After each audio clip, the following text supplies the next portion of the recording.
Thinking about selling your home? Wait, don't list it just yet. In today's market, selling for the wrong reason can not only cost you thousands of dollars, but it can lead you to regret that you cannot undo. I'm going to share with you 5 clear signs why you should press pause on selling right now, even if you're seeing for sale signs all around you. If you're feeling unsure, overwhelmed, or just feeling the pressure to make a move, this video might save you from making a huge mistake. Let's start with the most common mistake that I see sellers make, and that is letting fear drive your decision. I get it, emotions are real, but emotions are not a selling strategy. Maybe the HOA has made some changes and you are worried about your property values. Or maybe you've lost your job and you're worried about making your bills. Or maybe the house just feels too empty now that the kids have all grown up and they're on their own now. I get it, emotions are real, but emotions, they're not a selling strategy. Let me give you a personal example. I live in an HOA myself, and the HOA rules have just changed and it's feeling quite chaotic. And I immediately thought, hey honey, we've got to sell the house. These people are crazy. Our property values are going to drop and we've got to get out of here now. But the truth is, I was just way too close to the situation and I was ready to make a bad decision on a knee-jerk reaction. So now I'm watching, I'm waiting, and I'm advising my clients to do the same when fear,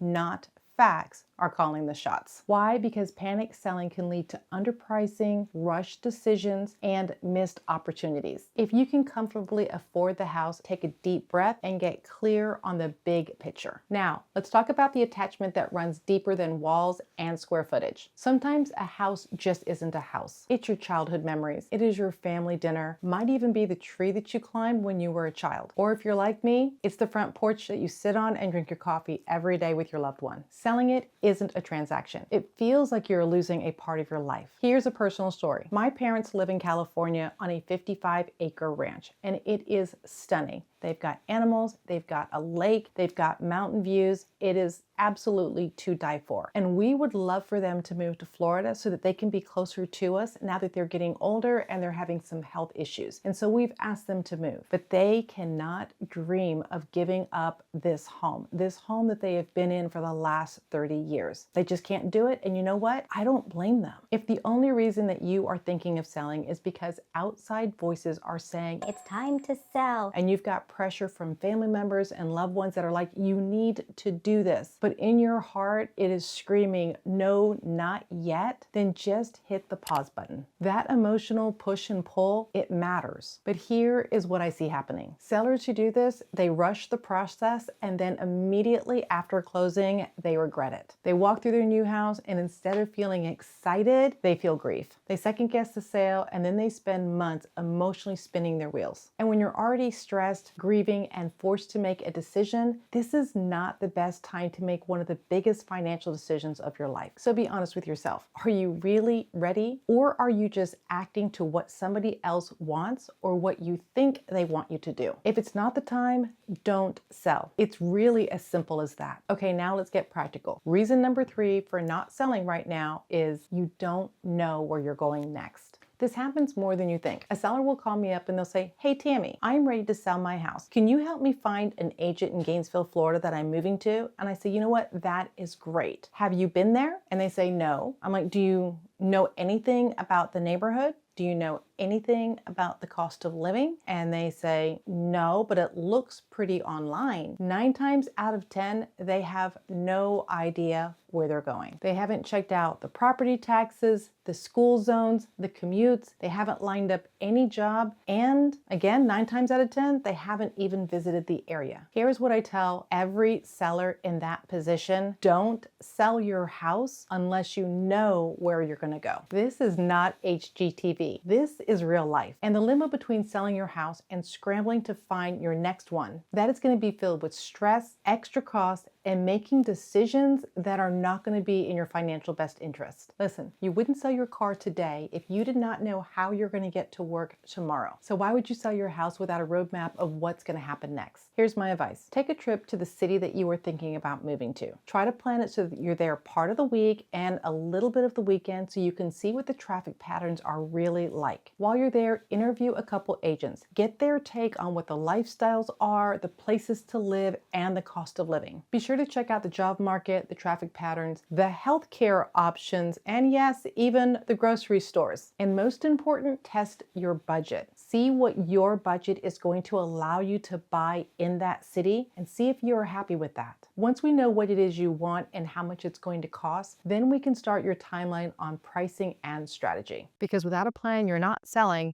you're gambling. If you're thinking about selling and you want to make sure that it actually makes sense before you jump in, there is a quick way to find out. I've got a simple questionnaire linked below. Just answer a few questions about your home and your goals, and I'll send you back a personalized plan. No calls, I promise. No pressure, just some clarity. Let's get real, and this one is going to sting a little bit. If you are not committed to selling, then you are just setting yourself up for frustration. I call this testing the market mindset. Sellers, they just want to dip their toe in the water and see what the temperature's like. But they don't want to stage, they don't want to paint, they don't want to declutter, and they don't want to fix anything. They just want a miracle offer. Here's a real example. I had a seller call me up. They were frustrated that their house had sat on the market for months. They had very few showings, and the showings that they had brought 0 offers. And they asked me and they said, hey, will you look at my photos and tell me what you think is wrong with my listing? When I saw it, I said, listen, you have a lot of very large pieces of furniture in this house. It's overwhelming in the professional photos. Also, you've got some very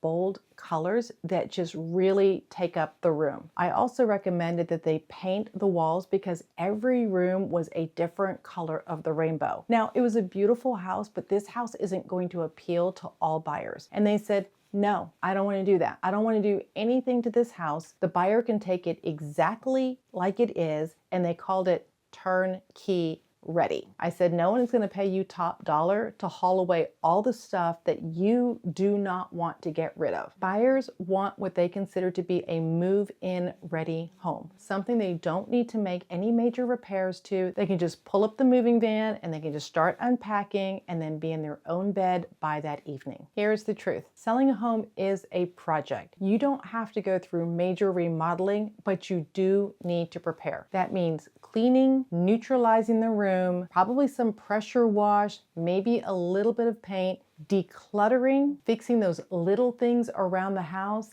and getting rid of those funky smells that you don't even notice anymore. If you're thinking, I'm only going to sell if I get my dream number, but I don't want to do anything to prepare for it, then honestly, you are not ready to sell, and that's okay. It's better to wait to sell instead of putting your house on market and then racking up days. You're going to only end up frustrated, and buyers, they're just not going to even be interested. Okay, this next one is crucial, and it's where even smart sellers get into trouble. You say, I will sell my house if I get the right price. But when I ask, all right, what's the right price? You tell me that the right price is the one that you hope to get, not one that is backed by data. Listen, I'm gonna go ahead and bust your bubble. That is not a game plan, that is a gamble. I'm gonna share with you a real call that I just had recently. Seller called me up from South Florida and they said, Tammy, I am ready to sell my home. I said, fantastic. Why are you moving? And they said, my children have asked me to move across the state so I could be closer to them and my grandchildren, and we're gonna live in the same town. I said, fantastic, you have a place to go. I said, now, have you thought about what you wanted to sell your home for? And I said, let's just talk about what's out there. I want to see if you're realistic. And they said, I've got a net $700,000. And I said, okay, that's fantastic. Why does it have to be $700,000? And they said, well, we want to make sure that we pay off the car, we pay off our credit cards, we want to buy a new car, we want to fund our 2 grandchildren's education, and we want to have enough money to buy this other house in this really great community that we want to live in close to our children. I said, okay, let's look at the comps. I pulled up all the comps, I shared my screen with them, and I said, listen, everything that has closed, and I mean everything that has closed inside of your community, and there are 75 closed sales, have all closed for $600,000. And they said, well, I don't care. I need to walk away with $700,000. Now, if their house was completely different from every other home that was there and it had something unique and special about it that those homes didn't have, I can see it. But they were also working against the builder who was still building in that area, and their home was 6 years old. And so they were going up against similar homes with the exact same floor plan, but those homes are newer, they come with the home warranty, and they have builder incentives. Even with my professional photos, my professional marketing, open houses, putting money behind ads, there was no way we were going to outsmart a savvy buyer who could quickly look at the inventory and realize every house is for sale between $600 and $650, and there was no way they were going to pay $750,000 because the seller wanted to net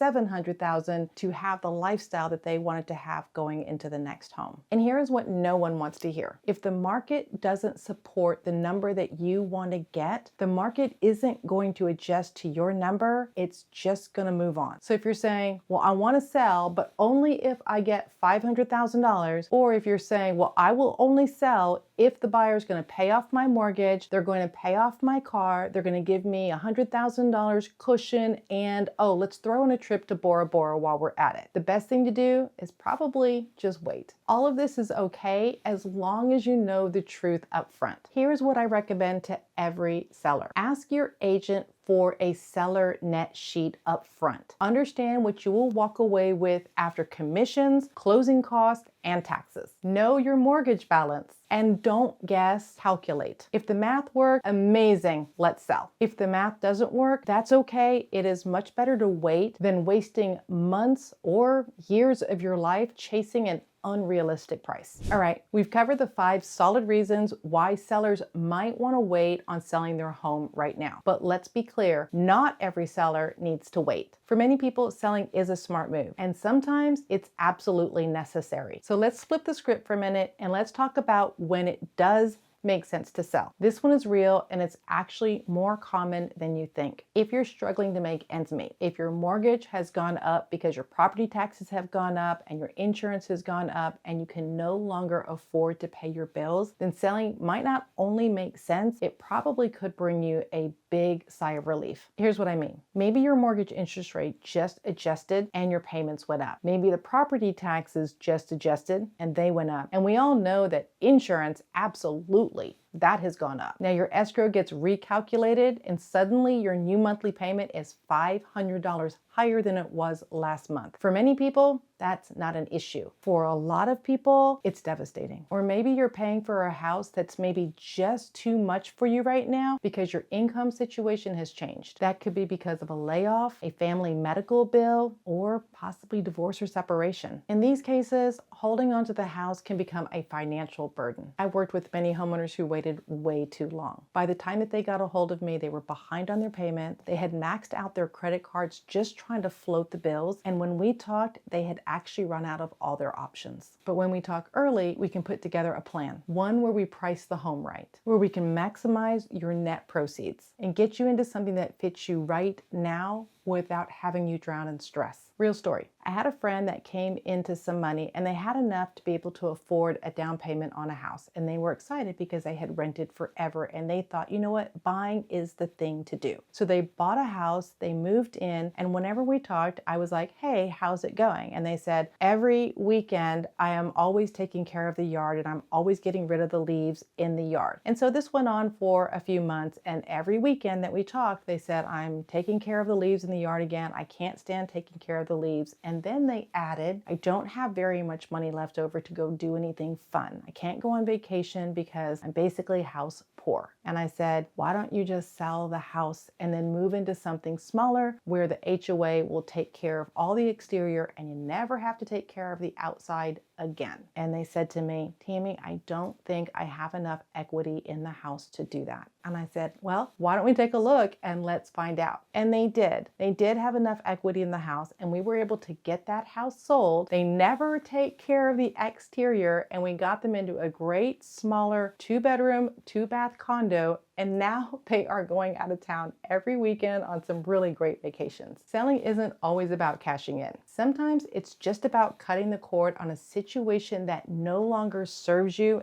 and gives you some breathing room. Let's talk about the stuff that life throws at us. The big moments that shift everything and make selling your home the right and sometimes the only choice. Maybe you're going through a divorce. Maybe you just got married and you need to merge 2 households. Or maybe one that hits close to home, you've lost someone and the house could just be too big or too painful to keep. Here's the thing, life transitions can change what you need from a home. You might suddenly need a fresh start or a smaller place. Maybe you need single story for accessibility, or just a new chapter that doesn't carry the weight of what used to be. One of the most sensitive sales that I've ever encountered was when a family inherited a home when both parents passed away. The kids were torn. Some wanted to keep the house because of all of the memories, and some wanted to let it go because all the memories were too painful, and there were some that needed to let it go because they needed the money that was going to come from the sale. What helped in this situation? It was talking through the numbers, talking through the timeline, and talking about the why that each person needed. And when the final papers were signed, there was grief, there was closure, and there was space to grieve and grow. Selling during a major life event does not have to be chaotic, and it doesn't have to be cold. With the right guidance and the right team, it could be a healing step forward. Listen, there comes a time when the home that once fit your life just doesn't fit it anymore. It could be now that the kids are gone, you are heating, cooling, and taking care of a 5-bedroom house, and there could just be 1 or 2 of you. Or maybe now you're finding that you're spending every weekend taking care of the yard, taking care of the pool, and just regular home maintenance. And you're thinking, this cannot be how I spend my time forever. That's when downsizing makes sense. I talk to homeowners all the time that tell me, we only use 2 rooms in the house. We have closets full of stuff that we don't even remember buying. We would rather travel and spend time with our grandkids instead of mowing the yard every weekend. And honestly, that is freedom calling, because the truth is the house should serve your lifestyle, not the other way around. Downsizing does not mean downgrading. In fact, it's quite the opposite. It can mean less cleaning, lower utility bills, a newer home that's going to need less repairs, and a layout that fits your next stage of life. Sometimes the decision to sell isn't really a decision at all. Your job makes it for you. Maybe you've been promoted, you might have been reassigned, or you have found an exciting opportunity in a different city. When this happens, relocation can be the clearest, most logical reason to sell your home, but it can still feel overwhelming. Suddenly you are juggling, listing your home, interviewing agents in your area and the area that you're moving to buy a new home, coordinating movers, starting your job, and possibly even trying to coordinate the kids enrolling in new schools. And that's just to name a few. This is when the pressure is real and your timeline is tight. But here's the upside. When you've got a defined reason and a firm deadline, decision-making becomes a whole lot easier. You are not second guessing. You have to move forward. And the best part, when you've got the right support, it doesn't have to be chaotic. I work with a lot of relocating sellers, especially professionals, medical staff, and families needing a smooth and stress-free transition. We coordinate the sale here, and we connect you with a trusted agent in the area that you're moving to. We ensure that the moving timeline aligns with your start date, and we help avoid common seller mistakes like selling your home before you've secured a new one in the new city. If you're relocating,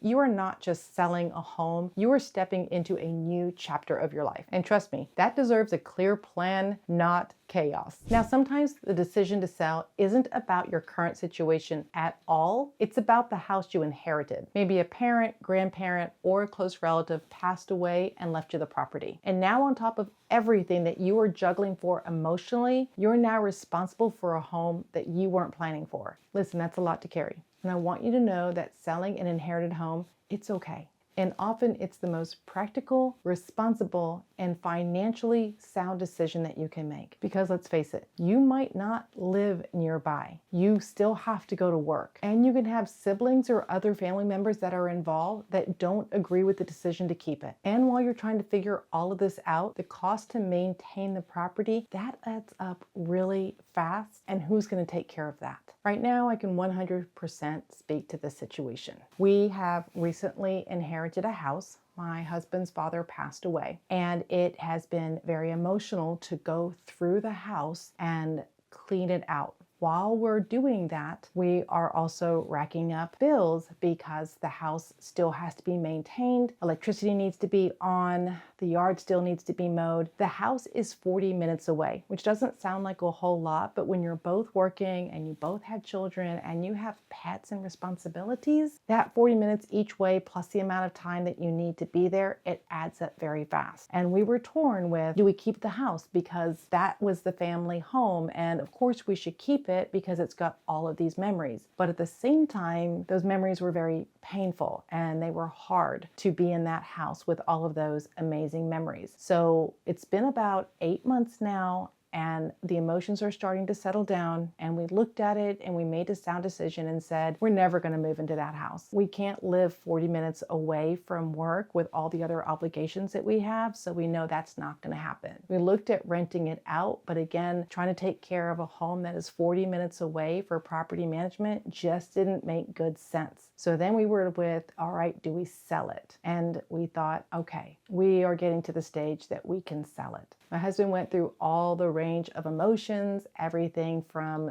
guilt of selling the family home to feeling like, is he a bad person because he's selling the home, to can't maintain 2 different areas, to it's too hard to be in 2 different areas at the same time. So ran through all of those emotions to come to the point that it is okay. It's okay to sell the inherited home. I want you to know that the memory of the person that lived in the house, that's not in the roof and that is not in the yard. It is in your heart, it is in your photos, and it is in your stories. Letting go of the house does not mean letting go of them. So here's the bottom line. Not every homeowner should sell right now, and that is okay. If you are selling because it's a financial burden, you are going through a major life shift, you're relocating, or the house just no longer serves your needs, then yes, it might be the right time to move on, and I can help you with that. But if you are selling out of fear, if you are unsure where you're going to go to next, or if your expectations don't match up with what the market is showing you, or you're not emotionally or logistically ready for the process, then give yourself the gift of waiting. Selling your home is one of the biggest financial decisions that you are going to make. Don't do it on a whim, do it with a plan, and do it with purpose. And most of all, do it when the timing is right for you. When you're ready, I would love to help. If you're selling or buying in the local Gainesville area, please click on the link in the description below. And if you're looking for a referral partner anywhere in the United States, I can help you with that too. There's a link in the description below for that also. Thanks for watching. I'll see you in the next video.